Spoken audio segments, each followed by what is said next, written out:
gilet, je mets la broute, et voilà. Amen. Ça va bien des cheveux comme ça. On va commencer par la prière. Oui, amen. Amen. Notre Père qui es aux cieux, Amen. que ton nom soit sanctifié, Amen. que ton règne vienne, Amen. que ta volonté soit faite sur la terre comme au ciel. Donne-nous aujourd'hui notre pain quotidien. Pardonne-nous nos offenses comme nous aussi nous pardonnons à ceux qui nous ont offensés.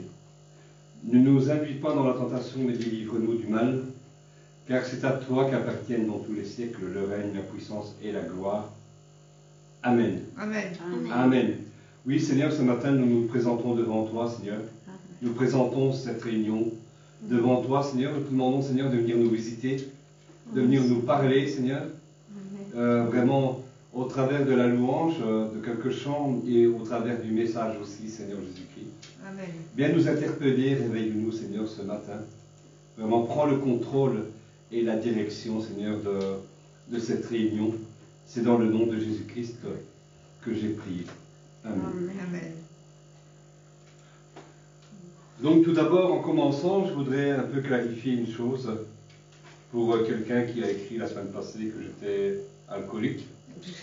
Ah, moi j'ai marqué non, c'est pas vrai. Eh bien, je veux préciser à cette personne que s'il voit encore ce message, eh bien, que la parole de Dieu est très claire et je veux vous avertir.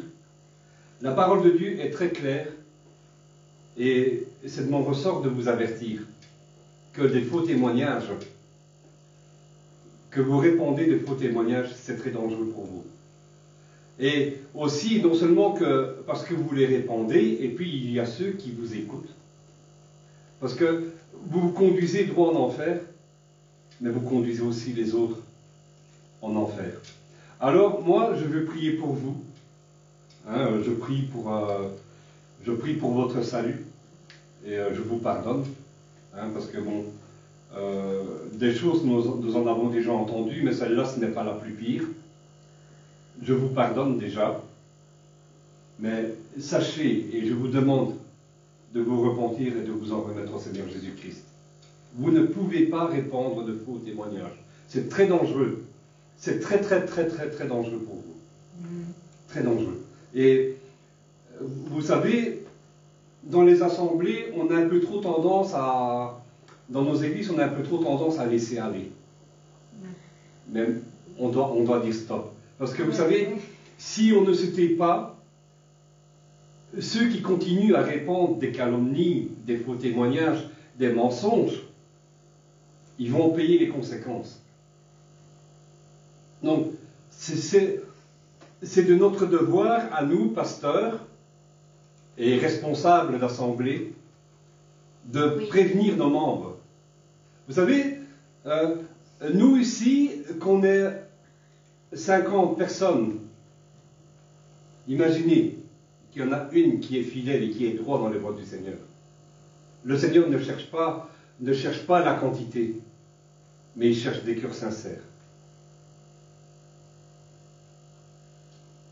Nous devons, nous, pasteurs et responsables d'assemblée, remettre un peu les choses au clair et avertir les fidèles que le mensonge et la calomnie et de répondre des faux témoignages, c'est très, très, très, très, très, très, très dangereux.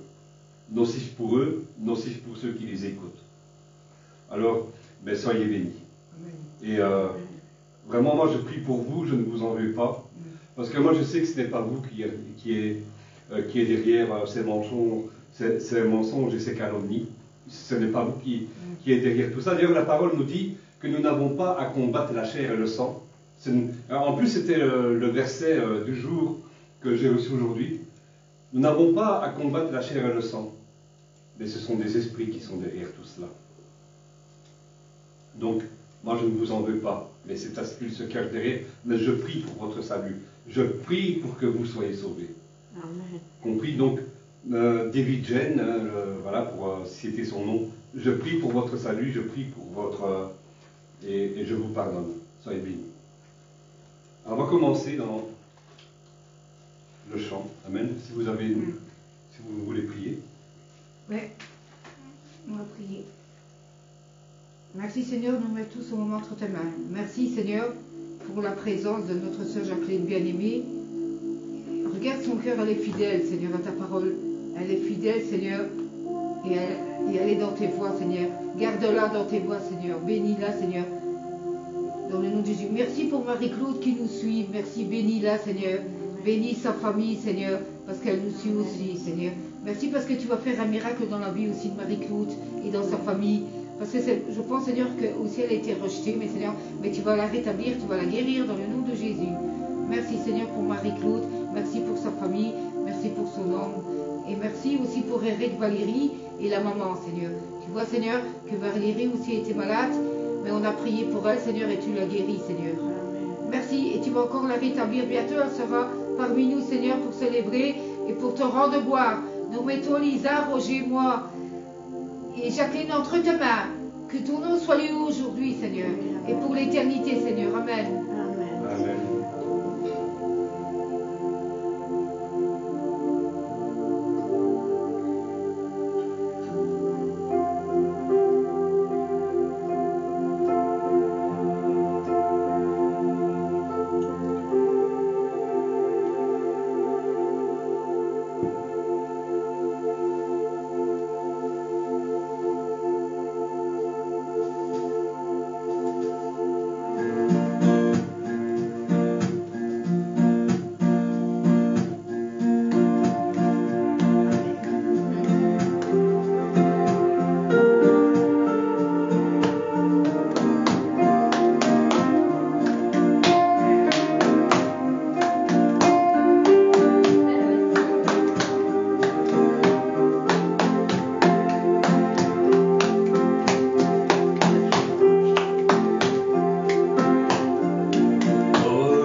promesse pour moi.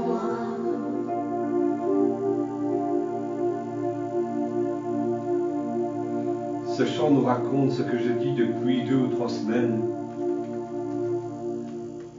Abraham, pour avoir part à la promesse que le Seigneur lui avait faite, de toi, je ferai une grande nation.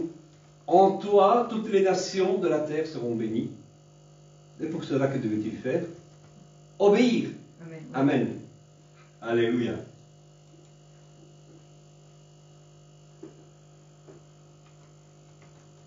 Si tu as un psaume, Jacqueline, tu peux le préparer. Écoute, je vais te dire, j'en ai pas préparé aujourd'hui. Oh, c'est pas grave. c'est pas grave. Avec tout le bazar Ouais. qu'il y a eu hier, j'ai prié plus que... Oui, mais c'est bien. Amen.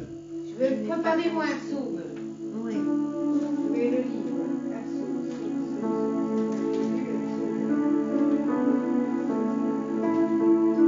Seigneur, visite-nous ce matin, fais-nous du bien. C'est vrai, Seigneur, nous aimons ta présence, nous aimons te sentir autour de nous, Seigneur, et en nous. Alléluia. Ah, merci Seigneur. Moi j'ai le psaume 91. Allez. Ouais, mais justement, C'est le Seigneur qui c'est dans parle. mon message. Je dis Seigneur, je dis Alléluia. lequel 91. On le lira Et après. il nous dit dans le On nom le de lira Jésus. après, on le lira après. Ah ouais. Je me dis Seigneur, je me dis 91. Si comme ça, je prends Seigneur 91. C'est Dieu.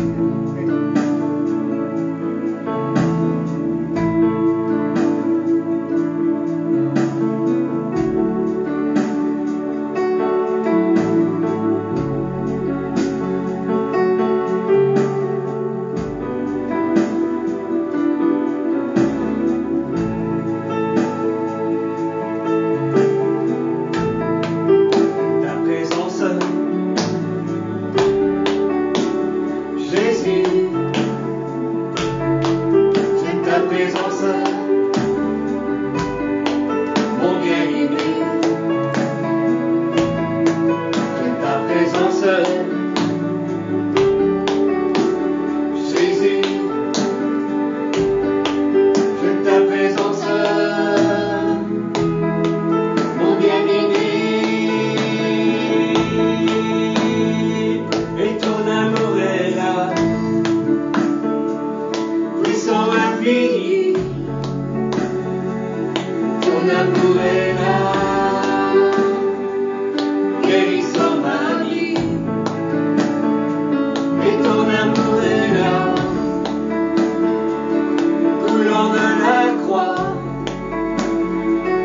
Ton amour est là, ranimant ma voix. Et ton amour est là, puissant infini.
l'abri du Très-Haut repose à l'ombre du Tout-Puissant. Amen. Je dis à l'Éternel, mon refuge et ma forteresse, mon Dieu en qui je me confie, car c'est lui qui te délivre du filet de l'oiseleur, de la peste et de ses ravages.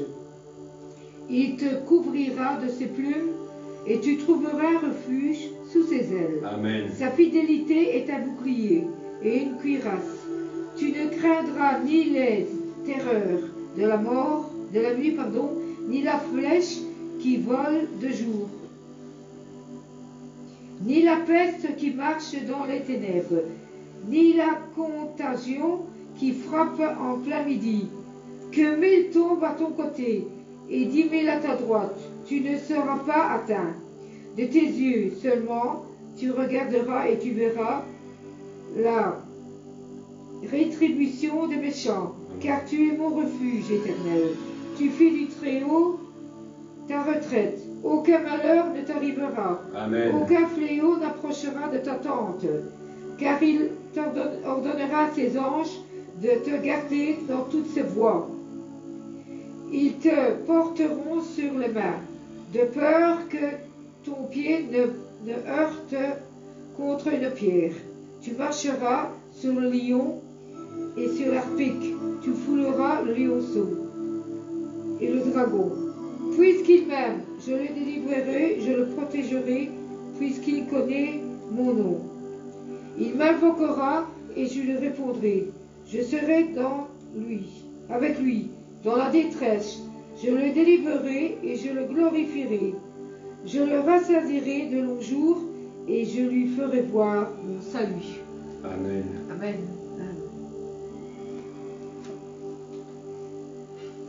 Merci C'est Seigneur. vrai, Jésus, tu es notre retraite. Tu nous protèges, Seigneur, contre nos ennemis, contre les dominations, Seigneur, de ce monde, contre les esprits, Seigneur, de ce monde, qui tentent de nous nuire. Seigneur, tu nous gardes, Seigneur. Tu mets des anges, Seigneur, à nos ordres. Tu mets des anges à nos ordres, Seigneur. Fais-nous voir tes anges, Seigneur. Alléluia.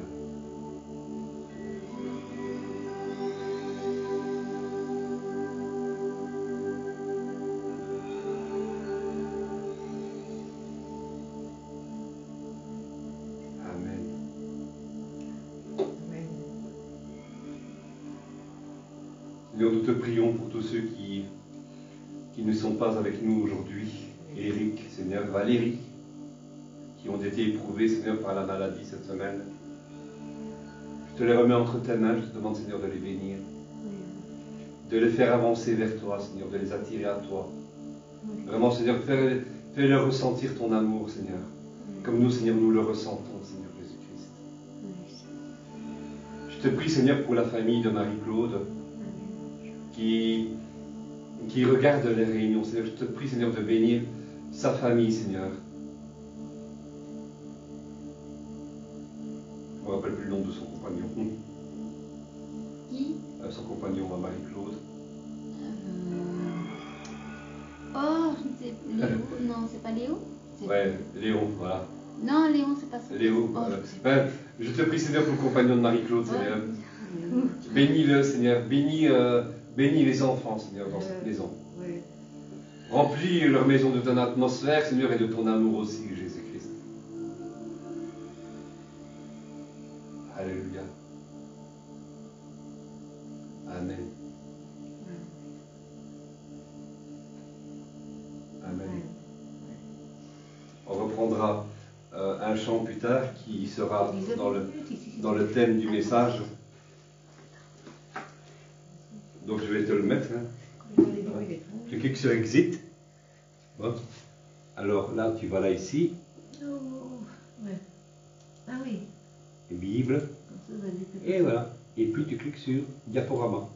Et voilà. Simple écran. Tu cliques sur Oui. Ah. Ça, on l'a mis en grand. Hein, parce que, On voit bien comme ça. c'est nos yeux, autre chose. C'est petit. Oui. C'est toute une préparation hein, de préparer un culte. Hein. Ouais. Ah, merci Seigneur de m'avoir donné Lisa comme elle. Hein. Amen. Comment allez-vous? Là où 2 ou 3 sont réunis en mon nom. Je serai au milieu d'eux. Amen. Bravo.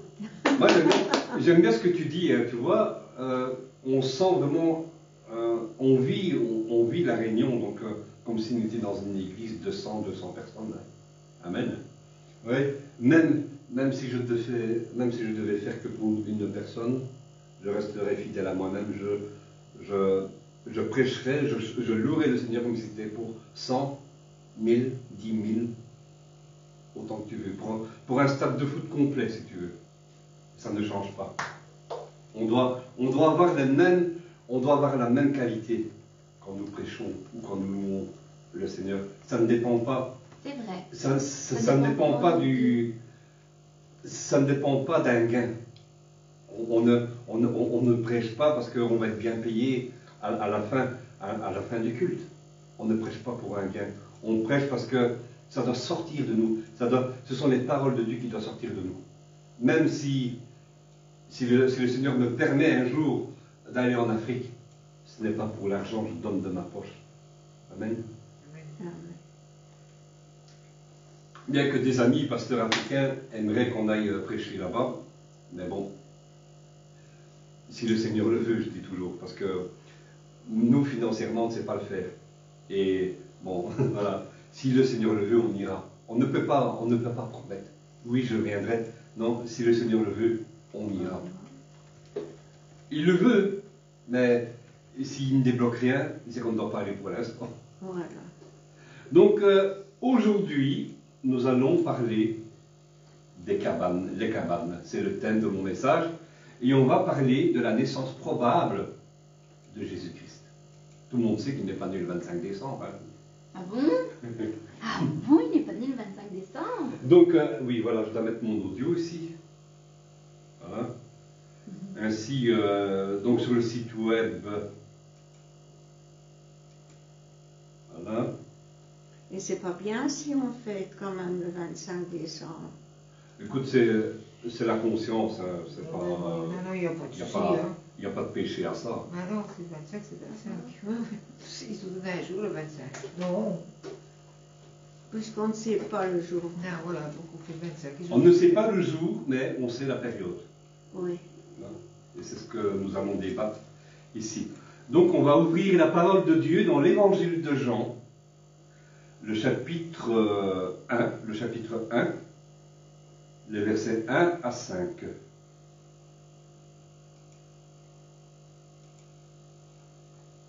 Évangile de Jean, chapitre 1, versets 1 à 5. Je vais le lire hein, si tu veux. Et après, il y aura le verset 14 de ce même chapitre. Je vais le lire. Ouais, tu veux le lire? Vas-y. C'est où encore? Donc, Évangile de Jean, chapitre 1, versets 1 à 5. Bonjour. Alors, au commencement était celui qui est la parole de Dieu. Il était avec Dieu, il était lui-même Dieu. Au commencement, il était avec Dieu. Tout a été créé par lui. Rien de ce qui a été créé n'a été créé sans lui. En lui résidait la vie, et cette vie était la lumière des hommes. La lumière brille dans les ténèbres, et les ténèbres ne l'ont pas étouffée.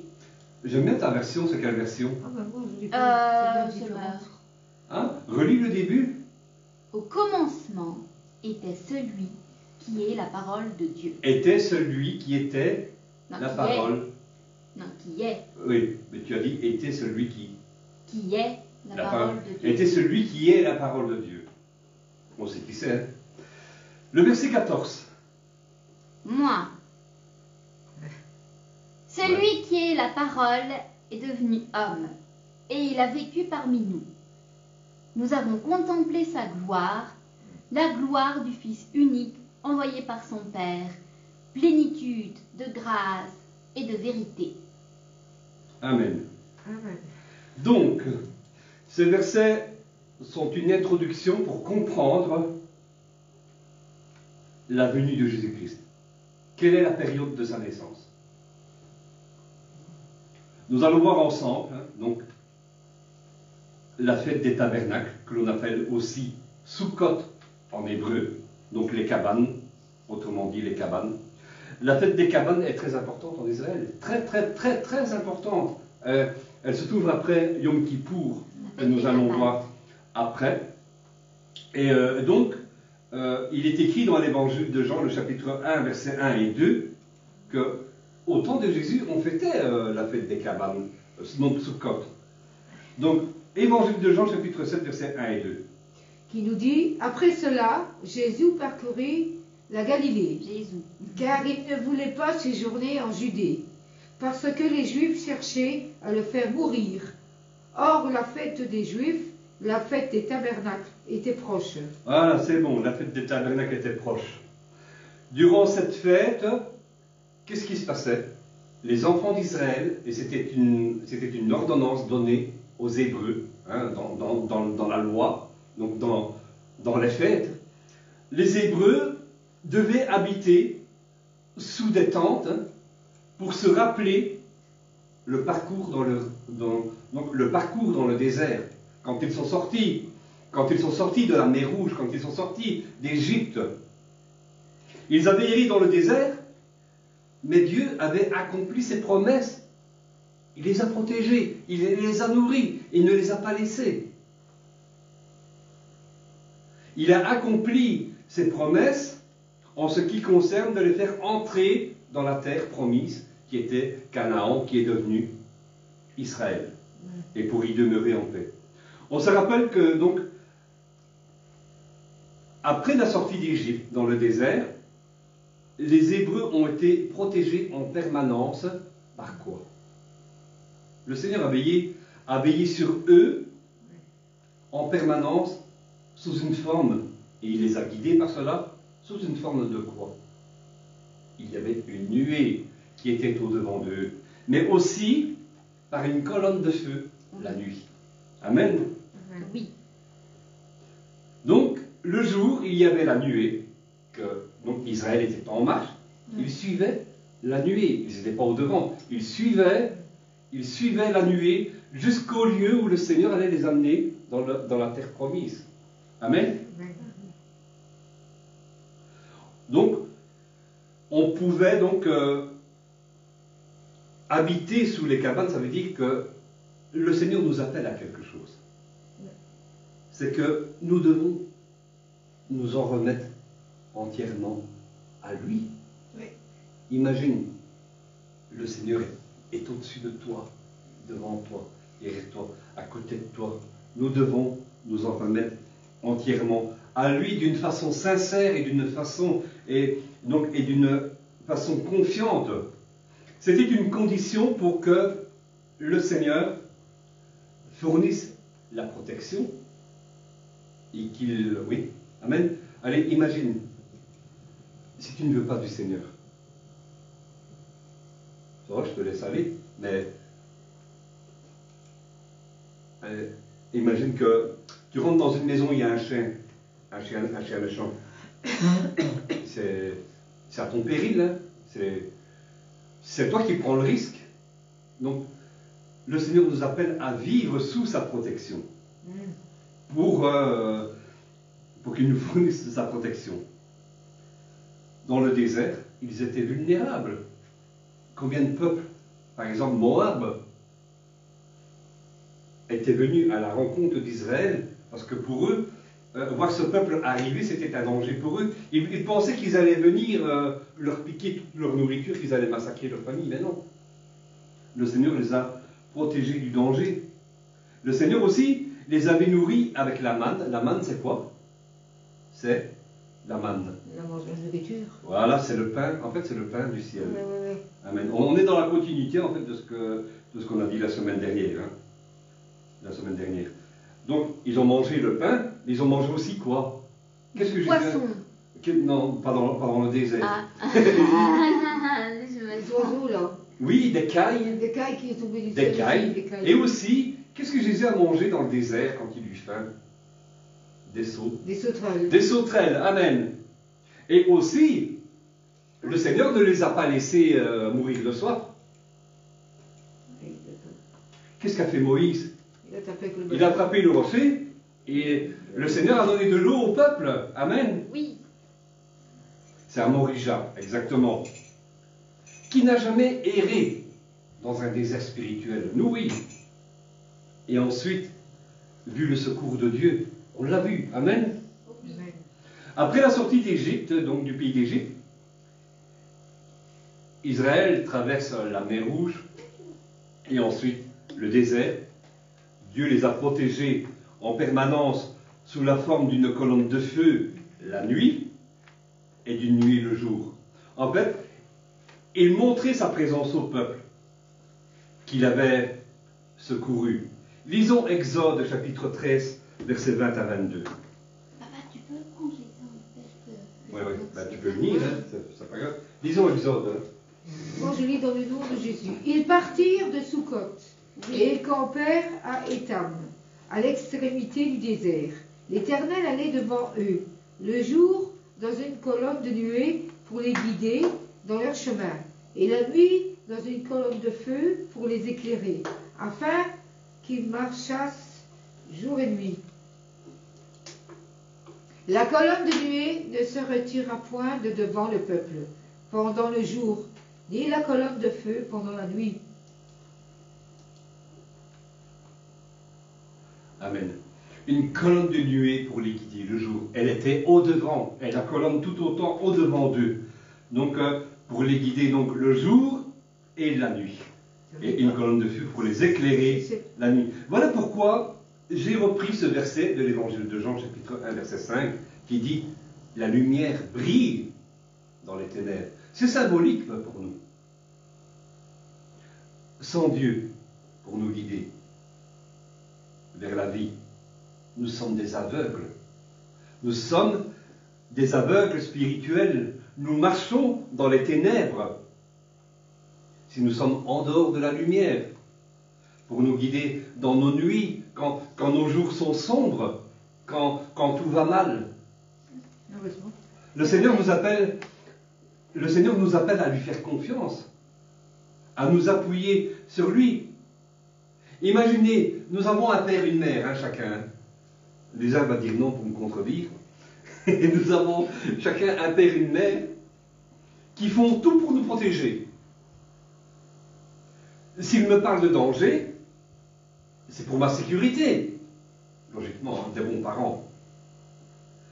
Si je n'observe pas ce qu'ils me disent, et que je n'en fais qu'à ma tête, alors, qu'est-ce que je fais? Je sors de leur protection.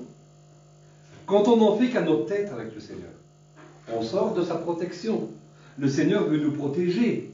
Le Seigneur veut nous secourir. Par cette colonne de nuée, le jour, et la colonne de feu, la nuit, le Seigneur voulait montrer à son peuple qu'il pouvait lui faire confiance entièrement de façon sincère. Amen.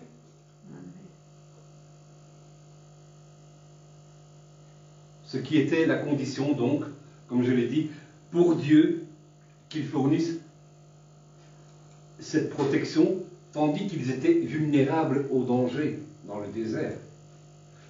La soif, la faim, mais aussi les attaques. Oui. Amen. Dès lors, donc, le Seigneur a institué la fête de Sukkot, donc c'est-à-dire la fête des cabanes, qui veut dire, en fait, qui représente la proclamation de l'abandon à soi-même par la reconnaissance que la vie terrestre n'est qu'un épisode pour l'âme. En fait, nous sur Terre, nous ne sommes que de passage sur Terre. Oui. Hein, voyez-vous? Et aussi que les biens matériels ne sont accordés que par le Créateur. Oui. Par exemple, le Seigneur bénit aussi le méchant. Il accorde, mais après, si tu vis sans lui, il en paiera les conséquences. Il nous bénit, le Seigneur. Tout appartient à Dieu. Si c'est lui qui a construit l'univers, si c'est lui qui a construit les cieux, qui a construit la terre, c'est à lui. Ce produit ici, c'est à lui. Cette maison, ça n'appartient pas au logement où je paye le loyer. Ça appartient à Dieu. La brique, c'est de la terre. Qui a créé la terre? Dieu, c'est à lui. Amen. Ah, merci Seigneur parce que j'ai un toit. Amen. Amen. Voyez-vous, le Seigneur attend de nous de la reconnaissance, que nous lui disions merci, oui Seigneur, et je veux demeurer Seigneur sous ta protection, sous ton abri, comme tu l'as dit, tu es mon refuge. Amen. Tu es ma haute retraite, tu es mon abri, alléluia.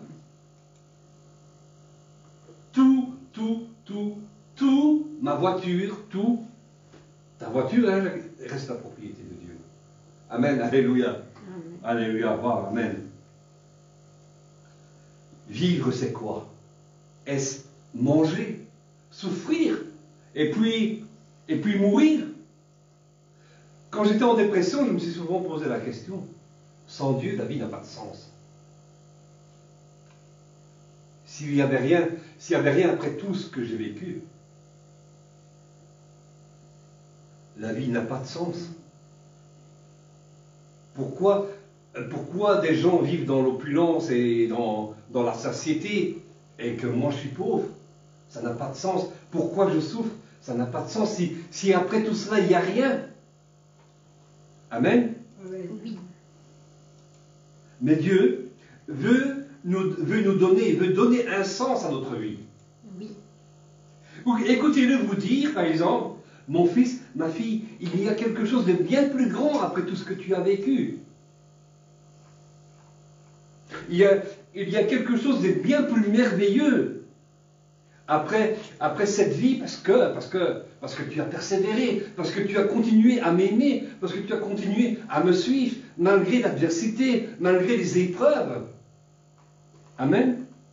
Lisons cette confirmation dans l'évangile de Matthieu, chapitre 5, verset 3. Donc, l'évangile de Matthieu, chapitre 5, les versets 3 à 12. Heureux. Amen. Alléluia. Je le fais. Ouais, tu peux le faire. Hein. Je dois lire ça. Oui, Ouais, on n'a pas tu veux. entendu la clé, nous voulons l'entendre. Heureux les pauvres en esprit, car le royaume des cieux est à eux. Heureux les affligés, car ils seront consolés. Heureux les débonnaires, car ils hériteront la terre. Amen. Heureux ceux qui ont faim et soif de la justice, car ils seront rassasiés. Amen. Heureux les miséricordieux, car ils obtiendront miséricorde. Heureux ceux qui ont le cœur pur, car ils verront Dieu. Heureux ceux qui procurent la paix, car ils seront appelés fils de Dieu. Heureux ceux qui sont persécutés pour la justice, car le royaume des cieux est à eux. Heureux serez-vous lorsqu'on vous outragera, lorsqu'on vous persécutera, et qu'on dira faussement de vous toutes sortes de mal à cause de moi.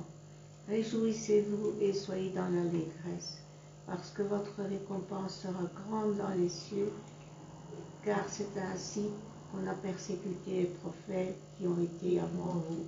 Amen. Ouais. Réjouissez-vous et soyez dans l'allégresse parce que vous avez souffert peut-être sur terre, mais soyez heureux parce que votre récompense sera plus grande dans le ciel. Alléluia. Amen. Oui. Ce que désire le Seigneur, peu importe notre situation, que nous soyons pauvres, que nous soyons riches, peu importe notre situation, c'est que nous lui fassions confiance. Il est notre nuée. Il est notre nuée durant le jour pour nous guider et notre lumière durant la nuit quand tout semble aller mal pour nous. Quand tout est sombre. La soukha, c'est-à-dire la tente. Ce qu'elle représente et comment elle est construite. Pendant les 7 jours des cabanes, donc la fête des tabernacles, la Torah, pour nous c'est l'Ancien Testament, prescrit que l'on doit habiter dans des cabanes construites de feuillage et de bois, en signe de notre confiance en Dieu et d'indifférence, écoutez bien, et d'indifférence au confort matériel. Cela, en fait, habiter sous cette cabane, et puis que ça nous rappelle que nous devons faire confiance en Dieu et avoir une indifférence par rapport au confort matériel, ça nous rappelle quelque chose. Ça nous parle d'humilité. Mais de quelque chose de bien plus grand encore. la loi juive prescrit que prendre, parce qu'on doit prendre le repas dans la tente, nous prescrit donc, la loi juive nous prescrit de prendre les repas dans la soukha, d'y dormir, d'y étudier et d'y habiter autant que possible. Toutefois, si le temps, pour les personnes un peu plus âgées, si le temps ne le permet pas, on se limite qu'au strict maximum, c'est-à-dire manger dans la tente, donc consommer le pain, afin de ne pas nuire à la santé ni dénaturer. En fait, habiter sous la tente, ça doit être dans un esprit de joie. Voyez-vous? Mais aujourd'hui, il y a encore des personnes, même par exemple chez des messianiques, qui pratiquent cela. Ils vont monter leur tente dans leur maison, ils vont la garnir de feuillage et tout ça. Mais aujourd'hui, qui est notre soukha, qui est notre tente, qui est notre tabernacle? Revenons à l'évangile de Jean, chapitre 1, verset 14. Je ne pense pas que je l'ai mis. Si, parce qu'elle se dit, dans le nom de Jésus, et la parole a été faite chair, et elle est habitée parmi nous, pleine de grâce et de vérité, et nous avons contemplé sa gloire, une gloire comme la gloire du Fils unique, venu du Père. Amen. En grec, elle a habité. En grec. On aime bien, disons, de prendre le sens profond de ce que veut dire certains mots. Elle a habité. Donc la parole a habité parmi nous. Donc, oui. En nous retenons le mot « elle a habité ». En grec, c'est le mot « skéno » qui définit « fixer sa tente ». Avoir un tabernacle. Avoir un tabernacle, demeurer ou vivre dans un tabernacle ou une tente. Avoir un tabernacle. Le Seigneur est notre tabernacle. Amen. Nous allons le comprendre après. Tu as partagé un excellent psaume, Angela. C'est tout à fait symbolique, l'instauration de cette fête.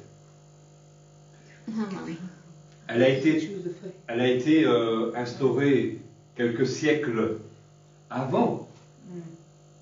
Donc ce Moïse, cela préfigurait quelque chose de bien plus grand. Cela préfigurait la venue du Christ.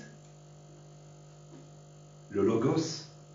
Le Logos, c'est la parole. C'est-à-dire la parole de Dieu. Dieu est notre abri. Dieu est notre secours. Donc, nous allons voir un peu plus tard que la parole de Dieu nous indique que Jésus serait né durant la fête des tabernacles. Nous n'avons pas le jour précis, mais il est rapporté, par exemple, par un historien qui s'appelle Brady, que des premiers chrétiens semblaient fêter la naissance du Christ durant la fête des cabanes. En fait, aujourd'hui, non, depuis hier, c'est la fête des cabanes qui dure durant 7 jours, symbolique. Amen. Donc, Brady écrit: la première église maintenait que la naissance de Christ a eu lieu pendant la fête des tentes. Les premiers chrétiens ornaient leur édifice religieux avec des rameaux verts à la fête des tentes, comme mémorial que Christ était en réalité né à ce moment-là. De la même façon que les Juifs érigeaient des cabanes ou des tentes. Pour connaître la période probable de la naissance de Jésus-Christ, il faut lire Luc chapitre 1 verset 5, mais aussi on peut voir toute la généalogie de Jésus-Christ. Je ne l'ai pas mis? Non. Donc on peut lire toute la généalogie de Jésus-Christ pour voir à quelle période Jésus est né.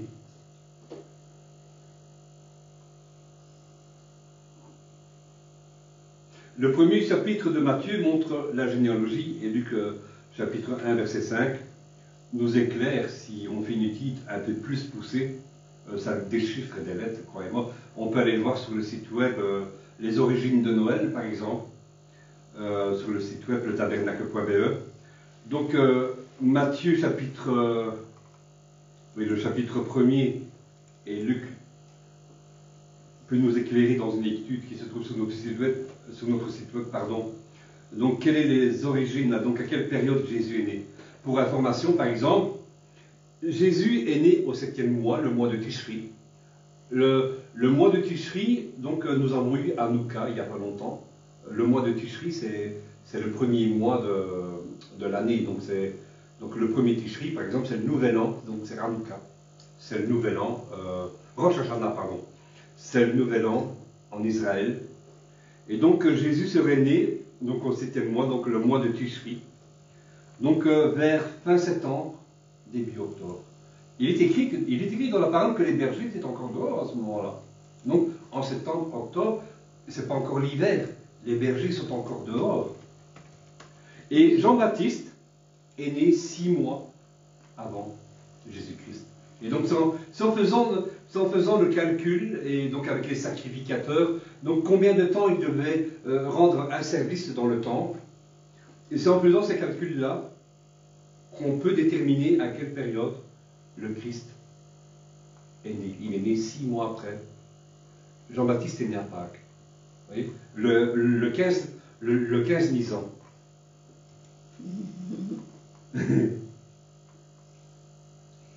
Donc,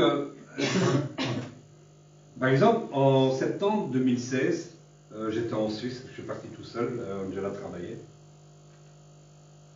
Je suis allé pour un séminaire chez des amis messianiques. Et au moment de reprendre le TGV pour venir en Belgique, je vois vraiment une vision avec le texte de Jérémie, chapitre 7, le verset 18. Je me dis, tu vois, c'est peut-être mon imagination. C'est peut-être moi qui a pensé au prophète Jérémie. Mais après, bon, je fais plusieurs kilomètres, on roule pendant 2 heures dans le train. Et puis, je sais pas, il y a quelque chose, je suis attiré à prendre ma Bible et à lire ce verset. Donc, Jérémie, chapitre 7, verset 18. Je l'ai pas lu? Qui nous dit... Non, moi je dis. Jérémie, chapitre 7. Il nous dit: les enfants ramassent du bois, les pères allument le feu, les femmes pétrissent la pâte pour faire des gâteaux pour la reine du ciel. On offre des libations à des dieux étrangers et tout cela m'irrite. Les libations, ce sont des offrandes. Oui, des offrandes. Je lis ce verset. Je ne l'avais pas fait exprès, mais directement ce qui m'est venu à l'esprit, c'est la fête de Noël. Toute la préparation qu'il y a autour. Donc, tu vois, on va chercher du bois dans la forêt, on va même couper l'arbre, on va le garnir. Donc c'est la tradition de Noël qui m'est venue à l'esprit. Et alors je me suis penché profondément sur la question, parce que je ne m'étais jamais penché sur cette question, quand est-ce que le Christ était né vraiment. Et je me suis vraiment penché sur cette question, donc à partir de ce moment-là. Mais pourquoi nous fêtons la naissance de Jésus-Christ 3 mois après? Et tu vois, pendant tout le trajet, je me dis, mais comment je vais dire à ma femme et à ma fille qu'on devra peut-être penser à ne plus fêter Noël? Vous savez, moi, ce que j'ai toujours eu en horreur, c'est le mensonge. Je t'assure, j'ai horreur du mensonge. Hein. Comme faire croire, par exemple, que c'est le Père Noël qui apporte des cadeaux. Mais vous savez, quand j'étais petit, que j'étais élevé dans des orphelinats, que je n'ai pas eu mes parents, mais moi je me dis, mais en fait ce Père Noël, il n'est pas juste. Il n'est pas juste. Il a des préférences. Une famille riche pourra faire avaler des couleuvres à ses enfants. Il va avoir des magnifiques cadeaux. C'est le Père Noël qui te les a apportés. Une famille pauvre, les gosses pourront peut-être se contenter d'un sucre d'orge, voire peut-être même rien du tout. Ce Père Noël n'est pas juste. C'est du mensonge. Hein? les parents vont jusqu'à se priver, et ça coûte très cher, vont jusqu'à se priver pour faire croire à leurs gosses, à leurs enfants, pardon, que derrière tout ça, il y a une magie, que c'est le Père Noël qui a, apporté et qui a apporté les cadeaux.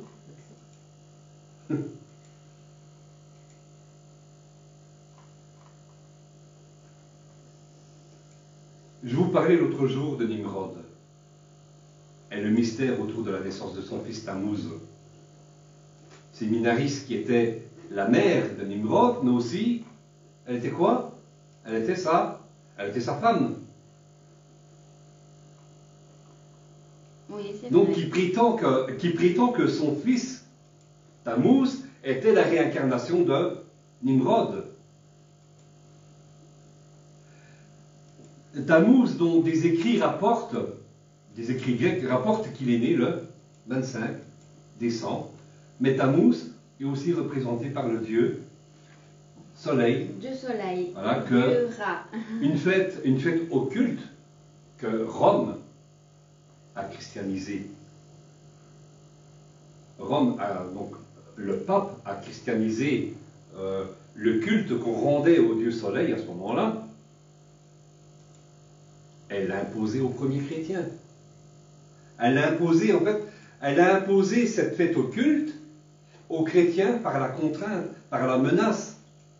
Par exemple, vous voyez, sur les places publiques, à cette époque-là, il y avait des potences en permanence, des bûchers en permanence sur les places publiques. Celui qui contestait, c'était de l'hérésie. Qu'est-ce qu'on faisait? On les torturait, on les pendait, on les brûlait. Donc, moi je vais un peu plus loin. Je me penche sur je trouve le chapitre 10 de Jérémie, le verset 4 et 5. Angela. 10, 4 à 5, Oui, voilà. on dit, on l'embellit avec de l'argent et de l'or. On le fixe avec des clous et des marteaux, pour qu'il ne branle pas. Tu n'as pas le verset 4? Car les coutumes des peuples... Non? C'était J'ai peut-être oublié de le mettre. Oh, attends. Donc c'est quoi le verset? Jérémie, chapitre 10, versets 4 et 5. Moi, Oui, je mais lis. je l'ai, Ouais. c'est Ah, ce que bah, je oui. lisais. Non, c'est moi, non, je lis. Car les coutumes... Ah oui, c'est pas le même alors. Ah, j'ai Moi. peut-être oublié de mettre un verset. Oh, Alors, Ouais. ah non, on l'embellit, hein, ouais. oui. Car les coutumes des peuples ne sont que vanité, on coupe le bois dans la forêt. Ah ouais, mais c'est normal, tu t'es trompé, c'est le verset 3. Ah ben vas-y, remonte. Les coutumes des autres peuples ne sont que du néant. Leur Dieu n'est que du bois coupé dans la forêt, travaillé au ciseau par la main d'un sculpteur. On l'embellit d'or ou d'argent, un marteau et des clous le font tenir en place pour qu'il ne branle pas. Ces dieux-là sont semblables à des épouvantails dans un champ de concombres. Ils ne savent parler. Il faut qu'on les transporte car ils ne marchent pas. Ne les craignez donc pas. Ils ne font pas de mal. Et ils ne peuvent pas non plus faire du bien. Voilà. Voilà. On parle d'un arbre qu'on embellit. Ça vous fait penser. Voyez-vous? La Bible montre que derrière cette coutume, il y a un Dieu, un faux Dieu. Jérémie, inspiré par le Seigneur, le considère à des dieux qui ne peuvent ni entendre, ni voir, ni répondre aux prières et aux vœux. Tout autour de cela, on parle, par exemple, on entend souvent à la télé ou dans les publicités la magie de Noël. Croyez-moi que le Père Noël n'a jamais exaucé un seul de mes vœux, ni aucune de mes prières. On se demande pourquoi les enfants, quand ils deviennent adultes, doutent sur l'existence de Dieu. Mais oui, Voyez-vous? on va faire quoi? Parce qu'on le fait croire, on leur fait avaler des couleuvres quand ils sont petits. Finalement, tout est réuni autour du mensonge. Ils découvrent un jour que, quand j'ai eu l'âge de 8-9 ans, je me suis dit, mais tiens, mais le Père Noël, quand j'ai vu que le Père Noël n'existait pas, wow, une fois j'ai vu je t'assure, je l'ai fait, J'ai vu le professeur de religion passer dans le couloir. J'ai vu passer le professeur de religion. En fait, il était de la religion protestante. Je vois le professeur de religion passer dans le couloir. Ça me faisait mal, hein, quand j'ai su que le Père Noël n'existait pas. Je vois le professeur de religion passer dans le couloir et je fais une insulte sur Dieu. Et en même temps, je vais donner un coup de pied. Ben oui, Saint-Nicolas, un pasteur évangéliste ne déguise pas Saint-Nicolas. Mais, voyez-vous, il découvre qu'un jour, il découvre, pardon, ce message en fait n'est pas bon. Le message ici en fait n'est pas bon pour les enfants qui écoutent et que les parents ne voudraient pas que... Ah oui, mais Roger, tu ne devrais pas dire cela. Non, écoutez, les enfants découvrent qu'un jour, le Père Noël n'a jamais apporté des cadeaux. Et c'est papa, maman qui vont à la poche, qui mettaient la main dans la poche. Mais quelle mascarade, quel mensonge. Je vous dis, j'ai horreur du mensonge. Ah, ouais, notre fille, elle va dire un truc. Hein. Je n'ai jamais fait croire à notre fille que le Père Noël existait. Je ne lui ai jamais offert un cadeau pour Noël, jamais. Mais je t'ai fait croire quoi, Lisa? Elle va dire que je lui faisais croire que la petite souris venait chercher sa dent en dessous de l'oreiller. Ça, c'est un mensonge. Voyez-vous, si Père Noël n'existe pas, pourquoi Dieu pourquoi Dieu existerait? Ah, oui. Notez que, hein, vous voyez, on entend souvent parler de... On entend souvent le mot « la magie de Noël ». La magie, c'est occulte. Oui. Magie, c'est occulte. Le mensonge, voyez-vous, le mensonge, en fait, le mensonge est une porte ouverte vers l'enfer. Puis c'est commercial à Noël et tout Amen. ça, la nouvelle année. Voyez-vous que nous avons parlé des cabanes qui est une fête très importante. Oui. Et elle nous rappelle le secours que Dieu peut nous procurer. Le Oui. Père Noël ne peut pas nous procurer, je vous assure, le secours, il ne peut pas exaucer nos vœux et jamais il nous apportera, déjà nous, peut-être parce que nous n'avons pas de cheminée, jamais il ne viendra déposer des cadeaux ici. Jamais. C'est papa, maman qui mettait la main à la poche. Donc on parle de la fête, des cabanes qui est une fête très importante et cela nous rappelle le secours que Dieu peut nous procurer. Ce n'est pas un petit enfant que nous regardons tendrement. C'est ce qu'on nous fait montrer. Ce n'est pas un petit enfant que nous regardons tendrement dans les bras de sa mère et puis qu'on reste là à l'adorer, parce qu'on adore autant la mère que le fils. Hein. Et c'était un culte rendu à la mère séminariste et son fils Tammuz. Hein. C'était cette pratique-là que nous rendions. Ah, qu'il est beau ce bébé! Oh, qu'il est beau! Mais Jésus, il est plus grand que ça. Quand nous parlons de Jésus-Christ, nous ne parlons pas d'un bébé, mais de Dieu le Tout-Puissant, celui qui a envoyé les 10 plaies sur le pays d'Égypte, celui qui a fondu la mer Rouge en deux pour faire traverser, écoutez bien, il a fait traverser 600 000 hommes, femmes, enfants, bœufs, vieillards, 600 000 hommes à travers de la mer Rouge. Oui. Ce n'est pas un bébé. C'est un Dieu tout-puissant. On ne reste pas là. Oh, tendrement. Non. Nous avons un Dieu puissant. On ornait les cabanes de branchages, de feuillages. Et pas un arbre. C'est pas un arbre qu'on ornait de branchages et de feuillages, mais c'est nos cabanes. Qui représentaient quoi? Qui représentaient la protection de Dieu pour nous. Amen. Nous l'avons lu dans Jérémie, il y a un culte rendu autour de cet arbre que nous montons. Peut-être parce que, oui, c'est beau, hein, les lumières qui scintillent. Ah ouais, c'est magnifique, hein. Ça m'a fait du mal, j'ai tout jeté. J'ai jeté mon arbre, on a jeté les guirlandes, on a jeté les lumières, on a tout jeté. Ma soeur, elle est étonnée. Et donc, ne plus voir les lumières, au début, pendant les 2-3 premières années, ça m'a fait drôle maintenant, tu vois. C'est comme quand je faisais le carnaval, hein, j'ai fait Gilles. Tu Tu sais, quand tu es là pendant 3 jours, tu tapes le sabot sur le sol, tu sais que tu pourrais danser pendant 3 jours sans aller dormir. Je t'assure, hein. Parce qu'il y a quelque chose, il y a des esprits derrière qui t'emballent. Hein. Quand j'arrêtais de faire le gîte, chaque fois que j'entendais les tambours passer, je t'assure, tu as déjà ressenti ça alors? Non, mais les lumières, je serais triste. Eh bien, je sais. C'est Comme joli. Halloween. Halloween, ça je ne Qui est bazar, qu'il faut avant une semaine, il faut tout le bazar. pas tout ça. Hein, aussi, Donc, hein, aussi, on va c'est continuer. C'est magnifique. Habiter la tente. Oui. Habiter la tente représentait notre abandon à Dieu. Nous lui faisons une totale confiance. Nous faisons une totale confiance à Dieu. Pourquoi? Parce que c'est lui qui pourvoit tous nos besoins. C'est pas un arbre, c'est pas le Père Noël, c'est pas Saint-Nicolas, c'est pas...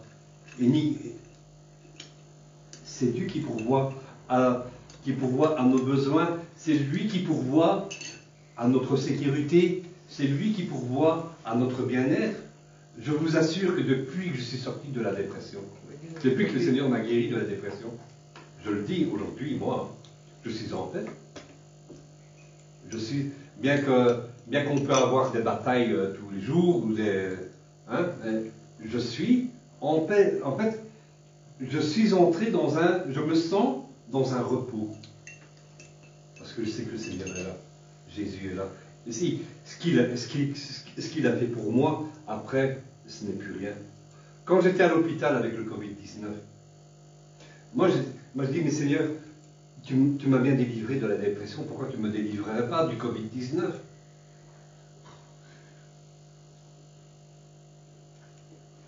Oui.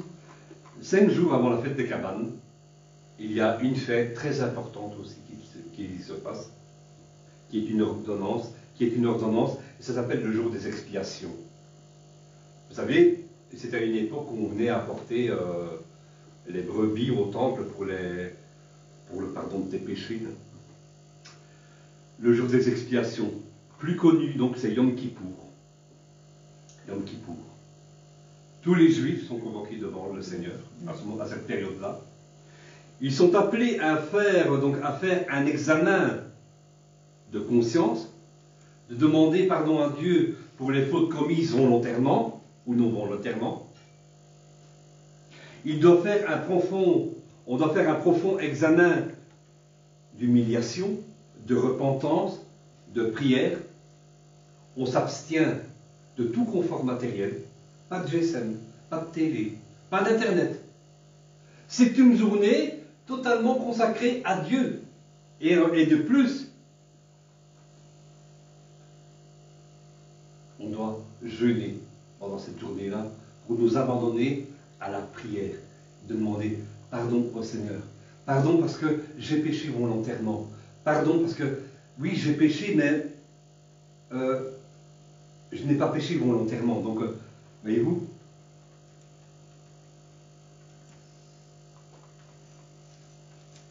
toute la journée, pendant ce jour de Yom Kippour, les Hébreux doivent respecter un jeûne et la prière. Pas de GSM, pas de télé, pas d'Internet, pas de voiture.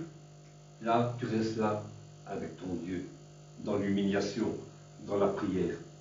Donc le jour du pardon, vous savez, le jour du pardon a été instauré par Dieu après l'épisode dans le désert que tu aimes bien citer. Quand Moïse est monté sur la montagne, chercher les tablettes, qu'est-ce qu'ils ont fait les Hébreux? Ils ont construit le veau d'or. Ils ont construit le veau d'or. Et puis, quelle honte. Avant de recevoir, Qu'est-ce que c'est on fait encore cette démarche-là aujourd'hui, mais d'une autre manière, en tant que croyant en Jésus-Christ. Avant de recevoir Jésus-Christ dans ta vie, avant d'être baptisé, qu'est-ce que nous faisons? Nous nous repentons. Amen. Nous reconnaissons nos fautes. Nous reconnaissons que nous sommes pécheurs.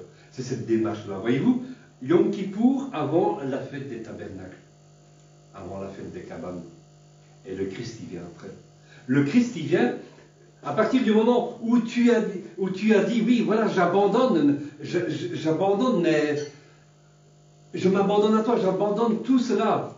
J'abandonne mes fautes, j'abandonne mon bien matériel. pour m'abandonner totalement à toi, hein, Seigneur Jésus. Après cette démarche-là, le Seigneur Jésus peut venir vers toi. Amen. Le jour approche. Comment le Seigneur va nous trouver? Dans quelles conditions le Seigneur va nous trouver à son retour? Par exemple, le Seigneur nous rappelle l'importance du pardon. Est-ce que, ici, Yom Kippour, ce n'est qu'une fois? Mais est-ce que nous devons être dans le pardon qu'une fois sur l'année? Non, c'est tout le temps. Hein. Tous les jours, chaque jour, c'est très important le pardon. Dans l'évangile de Matthieu, chapitre 6, versets 14 et 15. Ah. Si vous pardonnez aux hommes leur offense, votre Père céleste vous pardonnera aussi. Mais si vous ne pardonnez pas aux hommes, votre Père ne vous pardonnera pas non plus vos offenses. Il n'est pas évident de comprendre, et on comprend très mal le sens profond de ce que c'est pardonner. Oui. On pense que pardonner, ça veut dire que si quelqu'un est nuisible pour vous, que vous devez continuer à vous mettre à table avec lui et manger. Pas Non. du tout. En fait, le sens du pardon, c'est de n'avoir aucune rancœur. De même partir, dit le sens profond grec, de partir, d'oublier.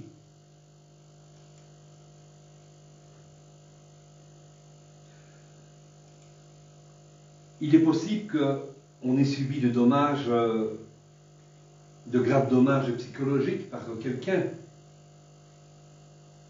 Dans certains cas, on doit prendre des mesures d'exclusion.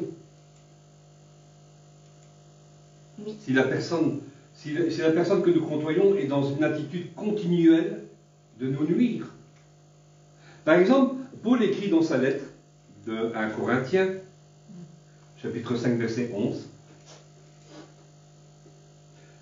Maintenant, ce que je vous ai écrit, c'est de ne pas avoir de relation, écoutez bien, avec quelqu'un qui se nomme frère, est impudique, cupide, idolâtre, outrageux, ou ivrogne, ou ravisseur, de ne pas même manger avec un tel homme.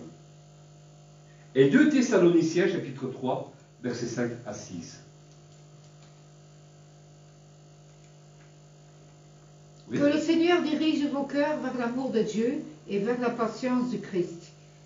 Nous vous recommandons, frères, au nom de notre Seigneur Jésus-Christ, de vous éloigner de tout frère qui vit dans le désordre, et non selon les instructions que vous avez reçues de nous. Revenons à Matthieu, chapitre 6, verset 14.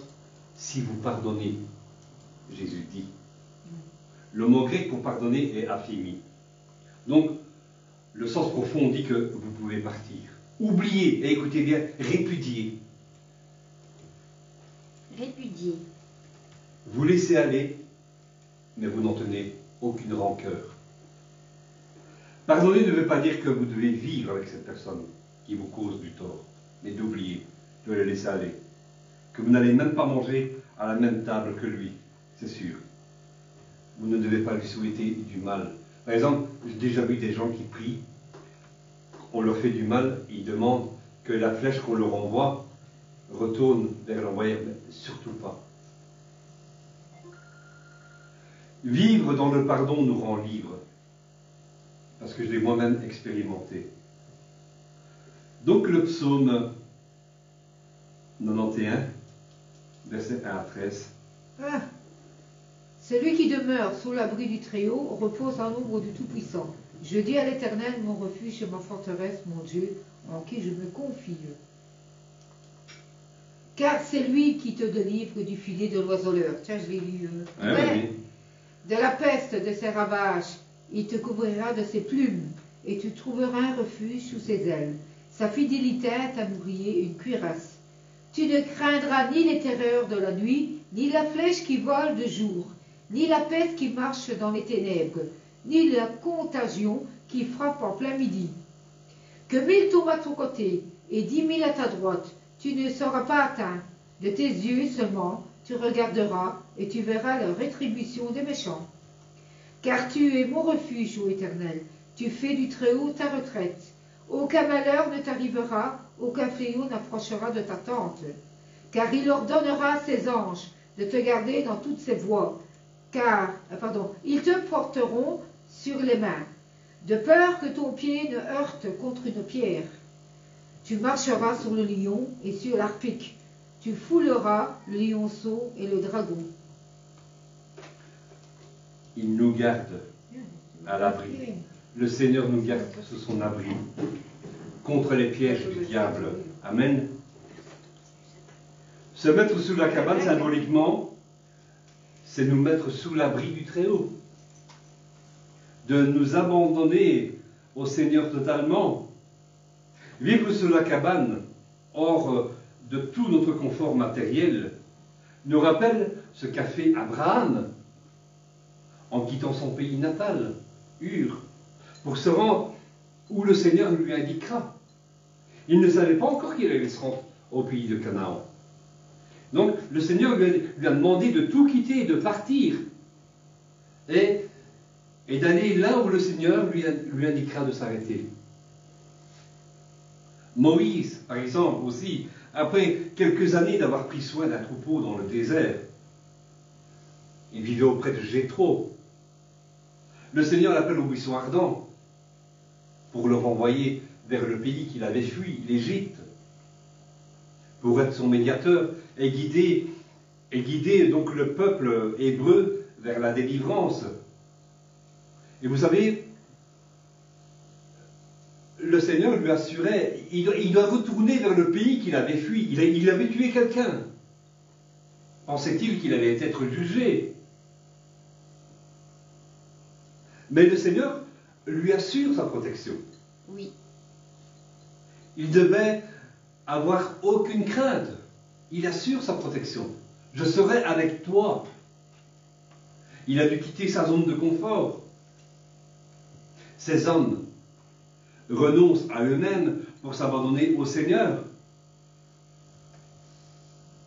C'est l'invitation du Seigneur pour nous. Abandonne-toi à moi. Il est notre nuée durant le jour, notre colonne de feu durant la nuit, dans nos jours sombres. Tout ce que nous voyons aujourd'hui, tu en parlais avant la réunion, les désastres que nous voyons dans les Alpes-Maritimes, la maladie,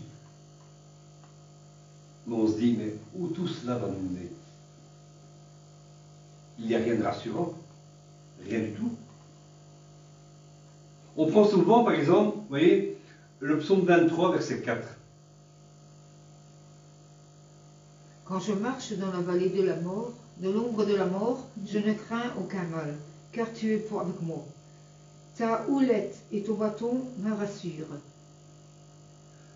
Voyez-vous, on prend souvent ce passage-là pour les enterrements. Oui. On avait tout dit. Mais ce chapitre ne parle pas d'un mort. Non. Nous parle de nous vivants, que de notre vivant, nous devons quoi faire? Nous appuyer sur ce bâton. Ce bâton, c'est qui? Voilà, Jésus. Et quand on s'appuie sur lui, il nous rassure. Amen. Alléluia. Oui. Quand nous sentons que nos genoux vacillent, alors tu t'appuies sur ce bâton. Sur qui? Sur Jésus. À Rosh Hashanah, c'est le nouvel an en Israël, nous faisons cette démarche. Par exemple, nous on fait souvent cette démarche-là quand c'est le nouvel an. On prend de nouvelles résolutions avec le Seigneur. Nous reconnaissons le Seigneur, donc Dieu, comme notre roi. À Yom Kippour, on se remet en question. Et nous lui exprimons le désir, par le moment de repentance et d'humiliation, que nous voulons le servir. Et à Sukkot, la fête des cabanes, eh bien, le Seigneur nous demande, après avoir fait cette démarche-là, le Seigneur nous demande de quitter notre propre zone de confort. Et il l'a fait avec quelqu'un, je vous expliquerai. Avec l'un des riches qui lui dit, Seigneur, je veux te suivre.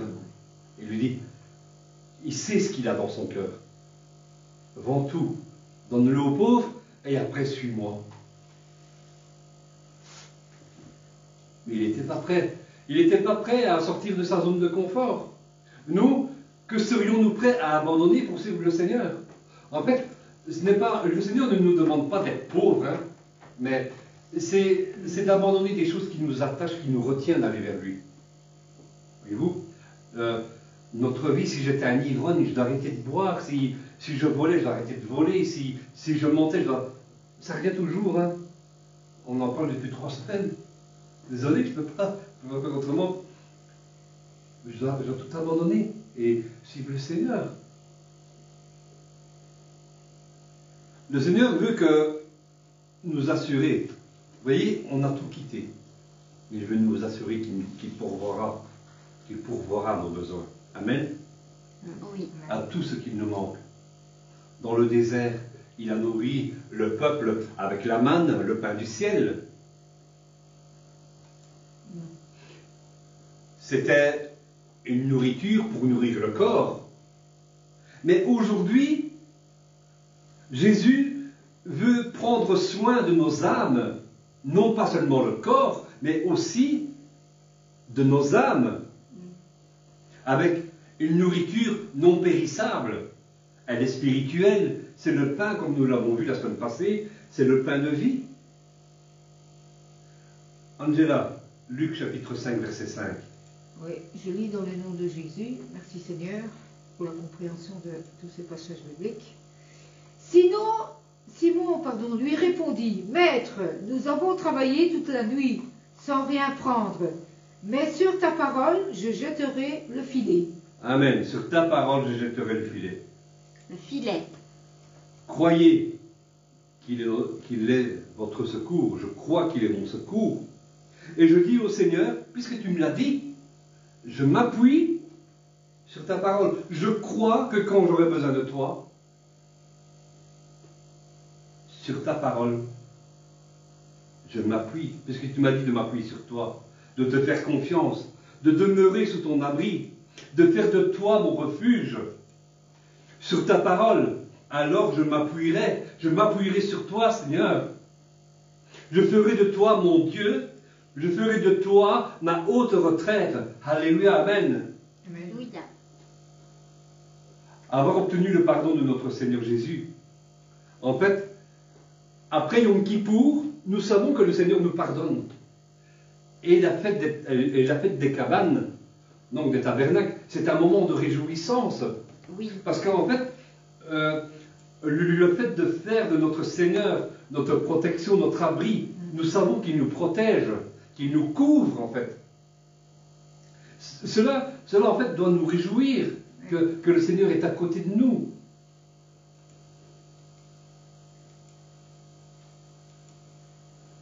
La fête des cabanes. À quoi ressemble cette fête encore? Elle est loin de tout matérialisme. Elle est simple. Elle est, en fait, tu as une belle villa, tu as un château. Et puis le Seigneur, à cette période-là, te demande donc si tu dois l'observer, hein, il te demande de vivre sous une cabane que tu as fait toi-même de branches, de feuilles. Ça nous montre l'humilité. Cela nous rappelle la vie de Jésus. Il n'avait pas l'apparence d'un roi. Il nous ressemblait.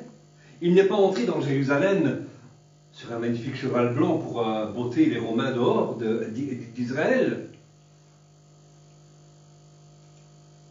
Il n'est pas entré dans Jérusalem comme un roi, mais en simple homme, sur un cheval blanc. Non, il était monté sur un âne. Il est venu pour servir et non pour être servi. Son message de salut et de délivrance était là, plus seulement que pour Israël, mais aussi, en grande partie, donc pour toutes les nations. Et son message a été rejeté par les religieux.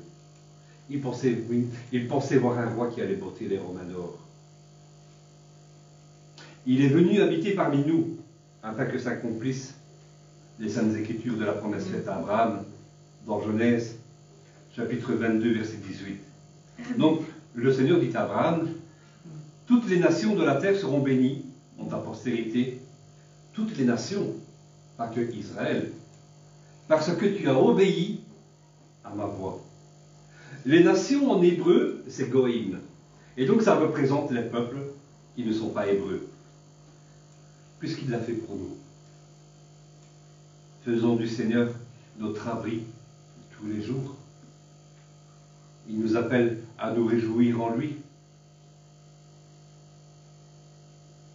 En résumé, et on va bientôt avoir terminé. Des témoignages de l'époque démontrent que les premiers chrétiens célébraient la fête, donc célébraient la naissance du Christ. Pendant quelle période?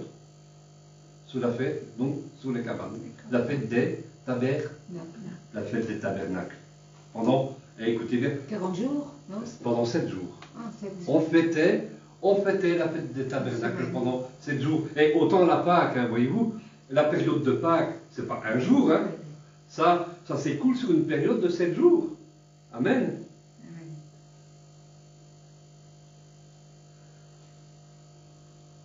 Donc, des témoignages de l'époque démontrent que les chrétiens célébraient la naissance de Christ à cette période-ci, là où nous sommes aujourd'hui. On devrait fêter le Christ aujourd'hui.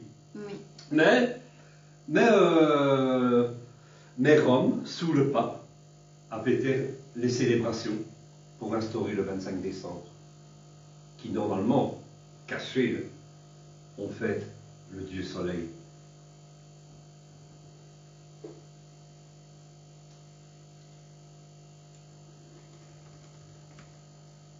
Il suffit de voir combien dépensent les ménages en cadeaux, mais aussi pour le repas du réveillon. J'en ai souvent parlé avec quelques personnes. Ils se disent, oui, mais à Noël, c'est l'occasion de réunir la famille. Mais pourquoi? En d'autres temps, ils ne se voient pas, alors ils s'ignorent.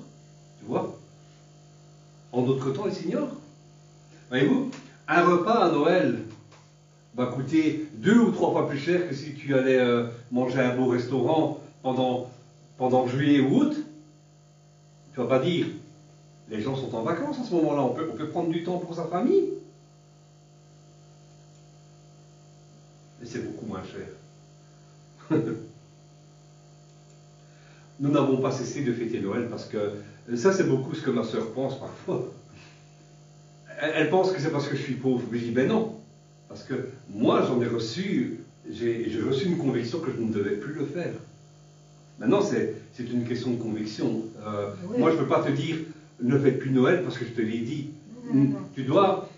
Donc, je ne vais pas te dire que tu pêches, on n'a pas... D'ailleurs, l'apôtre Paul dit qu'on n'a pas à juger donc, allez, si vous fêtez telle fête, on n'a pas à en juger. C'est selon ce que le Seigneur te montre et te dit. On n'a pas à en juger. Mais par exemple, nous, on vient nous juger parce que nous, ici, nous ne mettons plus de sapin. Quand c'est Noël, nous, à 10h, 10h30, on est au lit. Hein.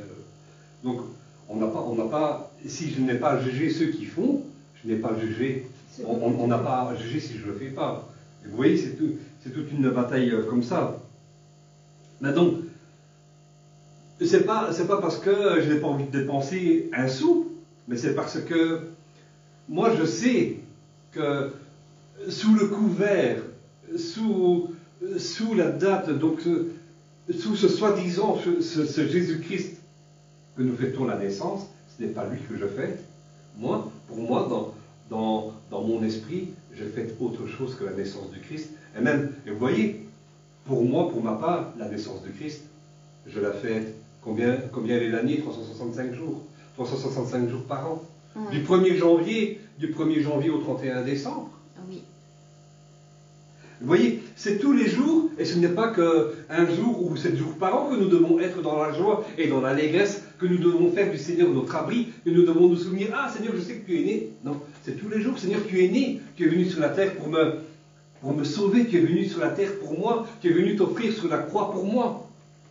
Et vous savez, la parole de Dieu montre que Pâques, on n'a pas la date exacte de la naissance de Christ, mais de sa mort, nous l'avons. Il a été livré la nuit du 14 Nisan. Le 14-10 ans, c'est la dernière nuit où le Christ fait le repas. On appelle le repas de la Sainte Seine. Faites ceci en mémoire de moi. La date exacte de sa mort, on le sait. Mais pourquoi? Si Jésus avait voulu qu'on se souvienne de sa naissance, il aurait été écrit. Mais s'il a voulu qu'on se souvienne de sa mort, c'est parce que sa mort est bien plus importante pour nous que sa naissance. Imaginez, un croyant, ce n'est pas comment sa vie va commencer, mais c'est comment elle va finir. Et c'est comme ça pour le Christ. Vous voyez, Jésus était dans le jardin de Gethsémane, et il a demandé au Seigneur, si possible, d'éloigner cette coupe amère. Il pouvait, hein, mais il ne l'a pas fait. Il a accepté. Seigneur, j'accepte ta volonté. Père, j'accepte ta volonté. J'irai jusqu'au bout de ce que... Parce que Jésus était angoissé. Hein. Il n'a pas été à la croix, hein, on va dire la fleur au fusil. Il n'a pas... non. Il a eu des angoisses. Il a eu peur de la mort. Celui qui dit que... Hein, par exemple, quand j'ai eu le Covid-19, que je me suis retrouvé à l'hôpital, j'ai eu peur. Il y en a qui disent, ah, mais moi, je n'ai pas peur, je vais aller en sifflotant au ciel. On a tous tout le monde a une appréhension de la mort. Tout le monde. Celui qui dit qu'il n'a pas peur, c'est un sacré menteur. Même celui qui met la corde pour se pendre, il a des appréhensions, qu'est-ce qui va se passer après. Mais réellement, hein, je le dis, quelqu'un qui veut se pendre, en fait, il n'a pas vraiment envie de mourir. Quand il le fait, quand il fait un acte de suicide, s'il en réchappe, en fait, c'est parce qu'il veut attirer l'attention. Il ne le fait pas parce qu'il en a envie. On ne va pas à la mort joyeusement. C'est vrai.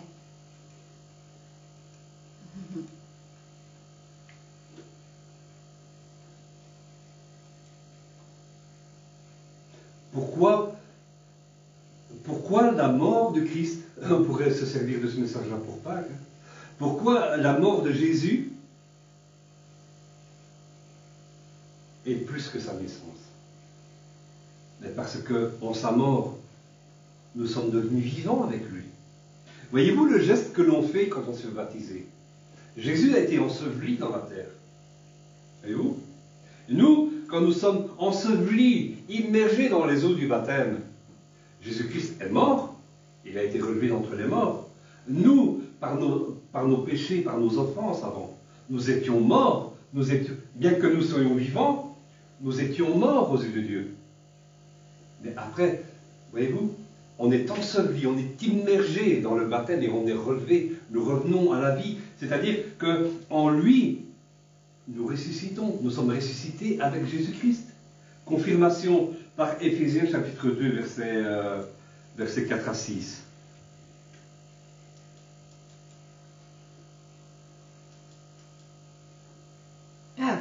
Mais Dieu qui est riche en miséricorde à cause du grand amour dont il nous a aimés, nous qui étions morts par nos offenses, nous a rendus à la vie avec Christ.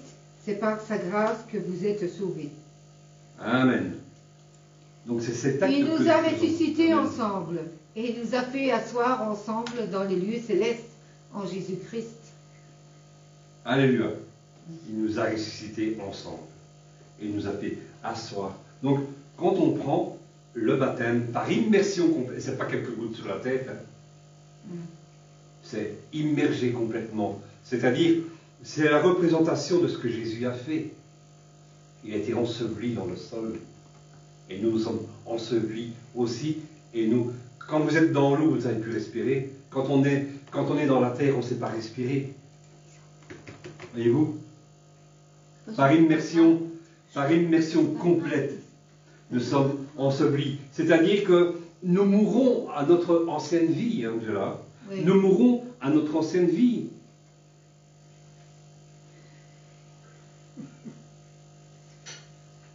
Donc, la naissance de Jésus-Christ a moins d'importance.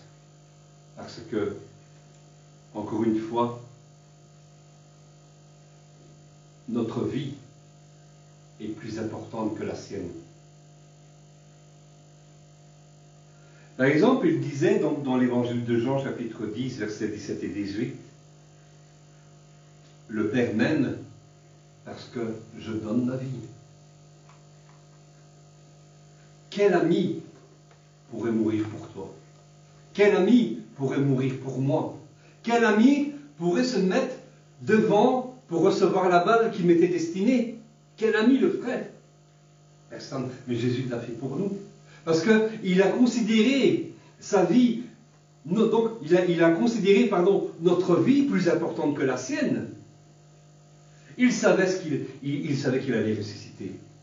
Et c'était le salut pour nous, pour que nous puissions vivre. Même si nous mourrons, nous vivons. Nous vivrons. Amen. Et vous savez, Pilate, il dit, mais écoute, tu ne fais rien pour te défendre. Mais Jésus lui dit, mais tu sais que si moi je le voudrais, tu n'as aucun pouvoir de m'ôter la vie. C'est parce que c'est moi qui l'ai décidé. Je m'offre au supplice. Ni les pharisiens, ni Pilate n'avaient le pouvoir de faire mourir Jésus. Si Jésus avait dit, non, il appelle ses anges. Et toute une armée serait là à ses ordres.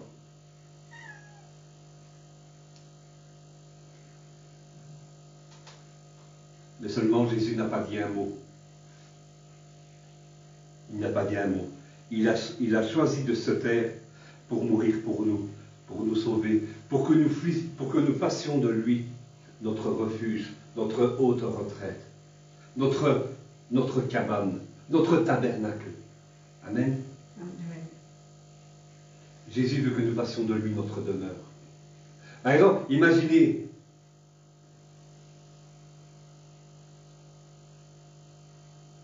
recevoir le Saint-Esprit. Par exemple, celui qui accepte le Christ, le Seigneur dit que si quelqu'un ouvre la porte, alors moi et le Père nous viendrons. Il parle de notre cœur. Et nous souperons avec lui. Il veut faire de nous son habitation, sa demeure. De nous, hein? Amen. Voilà les cabanes, voilà le tabernacle. Il veut faire de nous son tabernacle. Alléluia. Le tabernacle, écoutez bien, le tabernacle égale le temple du Saint-Esprit. Amen. Amen. Qui oserait faire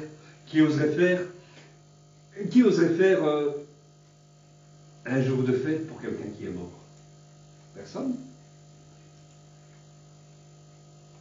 Mais c'est cela que nous devons faire à Pâques. Nous devons nous réjouir parce que Jésus-Christ est mort pour nous. Amen. Amen. Célébrons le Seigneur chaque jour dans notre vie. Faisons de lui notre abri et notre refuge. Amen. Amen. Soyez bénis. Amen. Amen. Voilà.